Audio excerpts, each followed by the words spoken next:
Some people believe in absolute crazy shit nowadays, like some people believe that the world's flat, some people believe in the Loch Ness Monster, and some people truly believe that Shaq couldn't play in today's NBA. Or better yet, some people believe in that Draymond Green could guard Shaq. And to those people,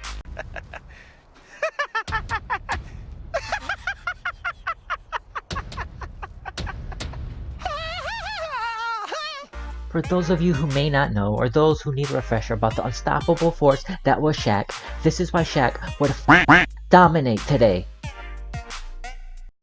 This is David Robinson, 7'1", 1995 MVP, and the physique of a Greek god.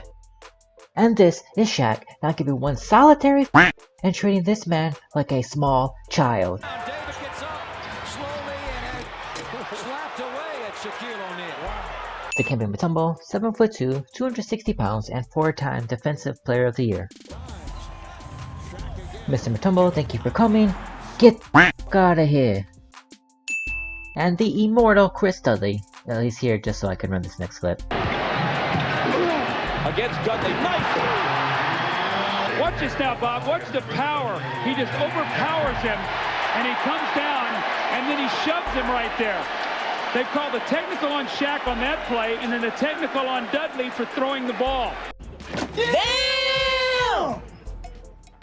Now the point is, Shaq made a career out of picking on people his own size. Now what would Shaq do in a league that's constantly downsizing, where 6'7" Draymond Green can run the center, or in the Rockets' case don't even run a center at all? It would be, in Shaq's own words, barbecue chicken. Now, don't get me wrong, there are great defenders in this league, but the big man now, all they want to do is shoot threes.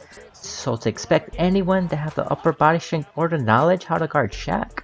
Well, look, so we hired scientists, we got the best analysts, we did the research, and we came up with a comprehensive list of people who could guard Shaq. That's right, the list is empty because no one could guard Shaq, and at this point... This is an open and shut case, and anybody who can't see that is a savage and an idiot! Okay. Well, what about Hacker Shaq? Yeah, he was a bad free throw shooter. Love fest that has broken out here at Staples. Oh, playing. You could hear that. You could hear that at Venice Beach. So the only problem that teams would have is, do you really want to have your entire team in foul trouble by halftime? And who has the strength to hit Shaq hard enough to avoid the and one on every single play? Now the moment that they allow foreign objects to be used in NBA games, then players might have a shot. Now the one valid point that naysayers have is that the Diesel would struggle with pick and roll defense and guarding three. Two great blocks by Tayshaun Prince, one on Reggie Miller and the other one on Al Harrington in Game 6. Ben Wallace. By 2004, Shaq had really slowed down, and there was times where he just straight up wouldn't even challenge threes. But let's not act like there isn't flat-footed centers in this league. Nikola Jokic, incredibly talented, but still finds his way on the court despite not being the quickest laterally. Next point is, people act like this is NBA 2K where you can shoot 80% from 3 consistently.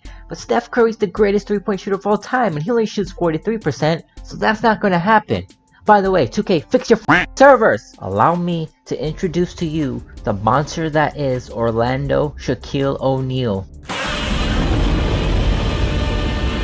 Shaq has everybody beaten down court. Here comes Anthony Hardaway. Oh my goodness! The crowd sensing the kill, but O'Neal. He's going to put it on the floor again. No look to Burr.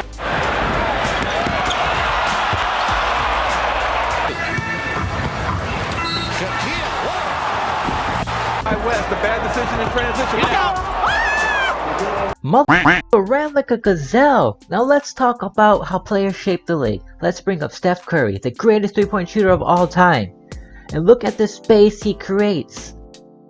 Now let's take a look at this play here.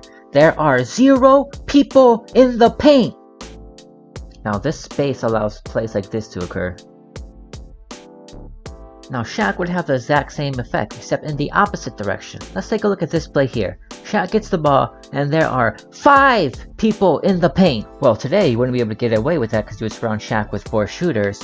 But in these situations, defenses are left with very few options. Option A, single cover Shaq.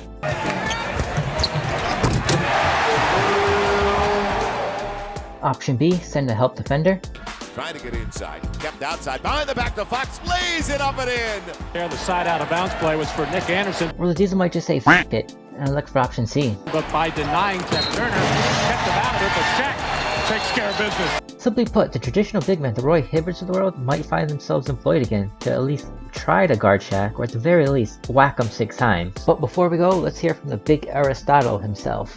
Could you play in the NBA now? Of course I could.